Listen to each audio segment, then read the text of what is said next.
When election season rolls around, politicians do a great job of rattling off disparity numbers between Black and white Americans. They'll talk about the infant mortality rate and the maternal mortality rate. They'll talk about the lack of resources in the Black community and the wealth gap between whites and Blacks, and how white households have 10 times the wealth of Black households, and how all of this is rooted in the legacy of slavery, Jim Crow, redlining, and so forth. But what they'll never do is tell you how they're going to craft legislation that's specifically aimed at reducing those disparities exclusively for Black Americans in respect to the past state-sanctioned discrimination, the same way they do for Native Americans. So I'm not going to sit here and say I'm going to do something that's only going to benefit Black people. No. And also the same way they do for every other group, like the AAPI community, who got a hate crime bill passed for them despite the fact that Black Americans are the #1 victims of hate crimes in America. Out of 8,263 hate crimes reported, 279 were anti-Asian compared to 2,871 that were anti-Black. Go figure. But here's what they will do. They'll run the HBCU hustle on Black Americans. They'll sit there and promise to funnel billions of dollars into historically Black colleges. They love running that con game on us. During the last election, Kamala Harris proposed $60 billion to HBCUs. Elizabeth Warren proposed $50 billion. Pete Buttigieg proposed $50 billion. Bernie Sanders proposed $10 billion. Well, the election came and went, Joe Biden won, and now it's time to divvy up the money. So let's see how that played out. Now, what you're looking at right now comes from the White House, and it is titled Fact Sheet: Department of Education announces state-by-state American Rescue Plan funding for colleges and universities. And when you scroll down, what you'll see here is $11 billion to Hispanic serving institutions, $5 billion to Asian American and Native American Pacific Islander serving institutions, and drum roll please, $2.7 billion to historically Black colleges and universities.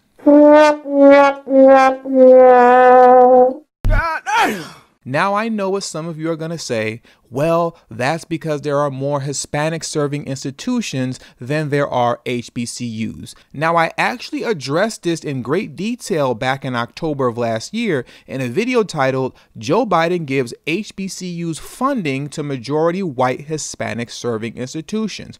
In short, what I revealed is that a good deal of these so-called Hispanic serving institutions are majority white institutions. You see, when you hear the term Hispanic serving institution, your mind automatically defaults to thinking majority Hispanic. That seemingly would be the equivalent to an HBCU, which are majority Black. But that's not true. The criteria to be a Hispanic serving institution is actually quite low. A Hispanic serving institution is defined in federal law as an accredited degree-granting public or private nonprofit institution of higher education with 25% or more undergraduate Hispanic or Latino full-time equivalent student enrollment. In the 2018-2019 academic year, 539 institutions met the federal enrollment criterion. So only 25% of the student body needs to be Hispanic. But get this, the criteria is even lower to be considered an Asian American and Native American Pacific Islander serving institution. Asian American and Native American Pacific Islander serving institutions are defined under the Higher Education Act as colleges or universities with an undergraduate enrollment that is at least 10% Asian American and Native American Pacific Islander. Only 10%. Do you see the games that are being played here? These are majority white institutions getting all of this money masquerading as minority serving institutions. Now, if these colleges were held to the criteria of being a predominantly AAPI institution, then their numbers would drop down to pretty much zero. And the same could be said for Hispanic serving institutions. If they were held to the criteria of having to be predominantly Hispanic, then their numbers would pretty much be cut in half. And that's at minimum. And one more thing, for some reason, the United States government is hiding the number of AAPI serving institutions that are actually around. I've looked everywhere for the exact number and I cannot find it anywhere. Even on the official United States government site that defines what minority serving institutions are, they do not give it to you. What you're looking at right now is the U.S. Department of the Interior website, and here is where they give you the official United States government definition of what a minority serving institution is. And they also give you the exact number of institutions that are a part of each group. So when you scroll down, what you'll see is that there are 102 HBCUs, 274 Hispanic serving institutions, and of course that number is out of date because I just read to you that according to the 2018-2019 academic year, there are currently 539 Hispanic serving institutions, but who's keeping count, right? You know, whatever. Let's carry on. Tribal colleges, 35, and last but certainly not least, AAPI serving institutions, unknown. Now that's interesting. Not even the United States government knows how many there are. But what we do know is that they are getting more money than HBCUs. That's what we know for sure. The George Floyd bill, dead. The voting rights bill, dead.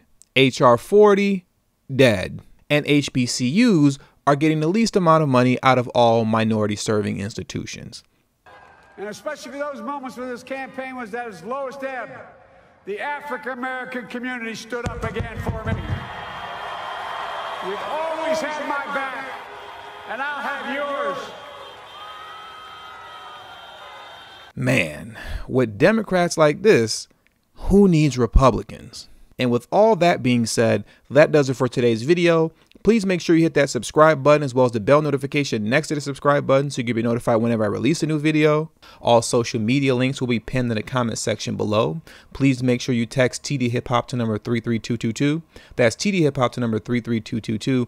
That way you'll get a direct text notification whenever I release a new video, but it also serves as a protection plan for myself in case YouTube ever gives this channel the axe. I'll be able to send you a direct link to where you can find me next. And last but not least, for those of you who have a love and appreciation for the work that I put in on this channel, the number one way you can show your support is through Patreon for only $3 a month. That will help put me in position to take TD Hip Hop Media off of YouTube. Remember, the goal is not to grow big on YouTube, but to grow independent of YouTube. And for those who have issues with joining Patreon, you could also hit the join button that's next to the subscribe button, and that way you can become an official channel member for as little as $3 a month as well. And lastly, if you have not already, please make sure you join the emailing list. There is no way that I can go independent of YouTube if I cannot take the audience with me. And the link to that will be pinned in the comment section as well. Thank you for your time, and until the next video, peace.